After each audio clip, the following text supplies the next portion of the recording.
കുറച്ച് നാളായിട്ട് കരുതുന്നതാണ് തിരുപ്പതിയിൽ പോയി ദർശനം നടത്തണമെന്ന്. പക്ഷേ നമ്മുടെ ആഗ്രഹങ്ങൾക്കനുസരിച്ച് എപ്പോഴും അത് സാധിച്ചൊന്നും വരത്തില്ല. പല പ്രാവശ്യം ഈ ഓൺലൈനിൽ ശ്രമിച്ചിട്ടുണ്ട്, അപ്പോഴൊന്നും നടന്നിട്ടില്ല. ഏതായാലും ഇപ്പം അതിനുള്ളൊരവസരം വന്നിരിക്കുകയാണ്. ഞങ്ങളൊരു 6 പേരാണ് ഇവിടുന്ന് തിരിക്കുന്നത്. 2 പേര് അവിടെ വെച്ച് ജോയിൻ ചെയ്യാമെന്ന് പറഞ്ഞിട്ടുണ്ട്. കൊല്ലം തിരുപ്പതി ട്രെയിനിലാണ് യാത്ര.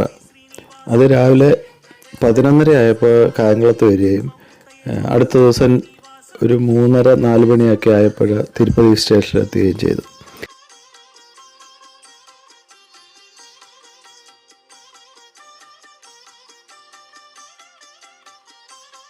സ്റ്റേഷൻ്റെ മേൽപ്പാലത്തിൽ നിന്ന് അങ്ങോട്ട് ഇറങ്ങി ചെല്ലുന്നിടത്ത് തന്നെ തിരുമല ദേവസ്വം ബോർഡിൻ്റെ തന്നെ വിഷ്ണുനിവാസം എന്ന് പറഞ്ഞൊരു ബിൽഡിംഗ് ഉണ്ട്. നമ്മൾ ഓൺലൈനിൽ ബുക്ക് ചെയ്യാത്തവർക്ക് അവിടുന്ന് ഫ്രീ ദർശനത്തിൻ്റെ ടിക്കറ്റ് ബുക്ക് ചെയ്യാവുന്നതാണ്. ഞങ്ങൾ സ്റ്റേഷന് വെളിയിൽ ഇറങ്ങി അവിടെ നിന്നൊരു ചായയൊക്കെ കുടിച്ചിട്ട് ഒരു ടാക്സി പിടിച്ച് തിരുമലയ്ക്ക് പുറപ്പെട്ടു. ടൗണിൽ നിന്ന് ഏകദേശം 1 കിലോമീറ്റർ ചെല്ലുമ്പോൾ സപ്തഗിരി എന്ന് പറഞ്ഞൊരു ചെക്ക് പോസ്റ്റ് ഉണ്ട്. അവിടെ നമ്മളെ വണ്ടി നിർത്തി നമ്മുടെ ലഗേജും നമ്മളെയും എല്ലാം പരിശോധിച്ചതിന് ശേഷം മാത്രമാണ് അങ്ങോട്ട് കടത്തി വിടുന്നത്. ഏതാണ്ട് എയർപോർട്ടിലൊക്കെ കാണുന്ന മാതിരിയുള്ള സുരക്ഷാ പരിശോധനകളാണ് നടക്കുന്നത്. വണ്ടിയിൽ നിന്ന് സകല സാധനങ്ങൾ ലഗേജ് എല്ലാം ഇറക്കി സ്ക്രീൻ ചെയ്തിട്ട് തന്നെയാണ് വിടുന്നത്. അതുപോലെ നമ്മുടെ ദേഹപരിശോധന എല്ലാം നടത്തിയിട്ടാണ് അങ്ങോട്ട് പോകുന്നത്. അങ്ങോട്ട് ഇറങ്ങിക്കഴിഞ്ഞ് നമ്മൾ മേലോട്ട് നോക്കാമെങ്കിൽ ഒരു ഭാഗത്തായിട്ട് തിരുമല ക്ഷേത്രം നമുക്ക് കാണാൻ പറ്റും. സമുദ്രനിരപ്പിൽ നിന്ന് ഏതാണ്ട് 3200 അടി ഹൈറ്റിലാണ് ഈ ക്ഷേത്രം സ്ഥിതി ചെയ്യുന്നത്. നമുക്ക് ഇവിടെ നിന്ന് 2 രീതിയിലാണ് പോകാം. ഒന്ന് കാൽനടയായിട്ടും പോകാം, ഒന്ന് കാറിലോ ബസ്സിലോ പോകാം. റോഡ് മാർഗം പോവുകയാണെങ്കിൽ ഈ ചെക്ക് പോസ്റ്റിൽ നിന്ന് 21.5 കിലോമീറ്റർ ഉണ്ട് ഈ അമ്പലത്തിലേക്ക്. അതേസമയം നടന്നു പോവുകയാണെങ്കിൽ 12.5 കിലോമീറ്റർ ആണ് ഉള്ളത്. ഈ 12.5 കിലോമീറ്ററിൻ്റെ അകത്ത് 3550 സ്റ്റെപ്പ് ഉണ്ട്. ഏതാണ്ട് 50 മിനിറ്റ് കൊണ്ട് ഞങ്ങൾ തിരുമലയിലെത്തി. അവിടെ കാശിമഠത്തിലാണ് ഞങ്ങൾക്ക് താമസ സൗകര്യം അറേഞ്ച് ചെയ്തിരിക്കുന്നത്. അവിടെ ചെന്ന് അധികം താമസിയാതെ തന്നെ കുളിച്ച് റെഡിയായിട്ട് ഞങ്ങൾ ക്ഷേത്രത്തിലേക്ക് പുറപ്പെട്ടു.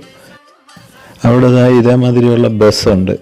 ഇത് ഫ്രീ ബസ്സാണ്, അതായത് പൈസ ഒന്നും കൊടുക്കണ്ട. ആ സ്ഥലങ്ങൾ മുഴുവൻ ഇതിലെ കയറാമെങ്കിൽ നമുക്ക് ചുറ്റി കറങ്ങാം. ഇത് അവിടുത്തെ ഈ ക്ഷേത്രത്തിൻ്റെ വക മ്യൂസിയമാണ്. പഴയ കാര്യങ്ങളെല്ലാം അവിടെ ഉണ്ട്. ഞങ്ങൾ ക്ഷേത്രത്തിലേക്ക് കടക്കുകയാണ്.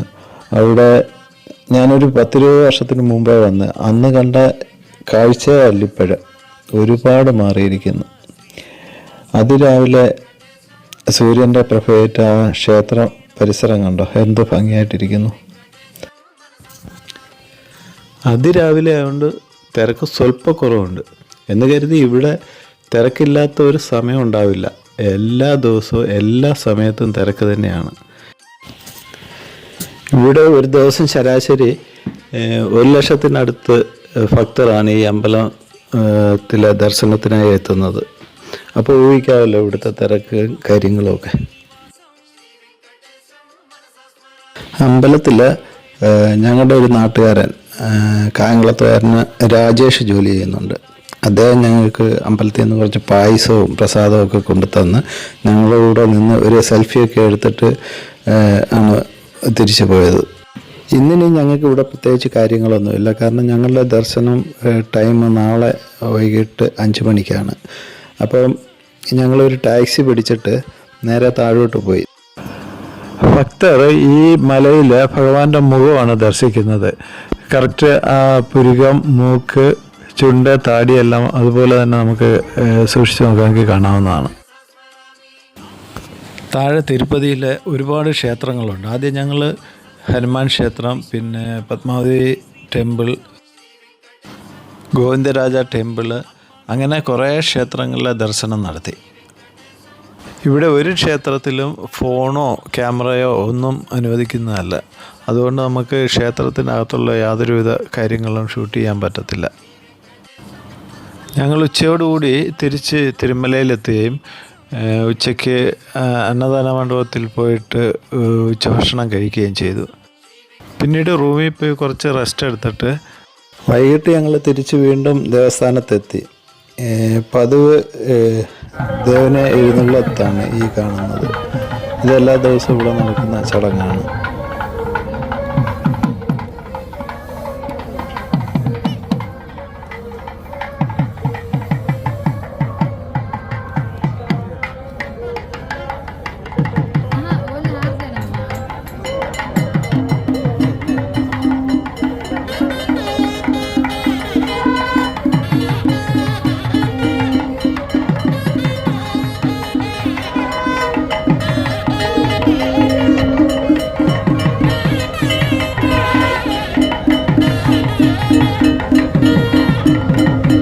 അതെല്ലാം കണ്ട് പിന്നെ അല്പം നാസറ കച്ചേരിയൊക്കെ കേട്ട് ഞങ്ങളിങ്ങനെ ക്ഷേത്രത്തിൽ കുറേ സമയം സ്പെൻഡ് ചെയ്തു.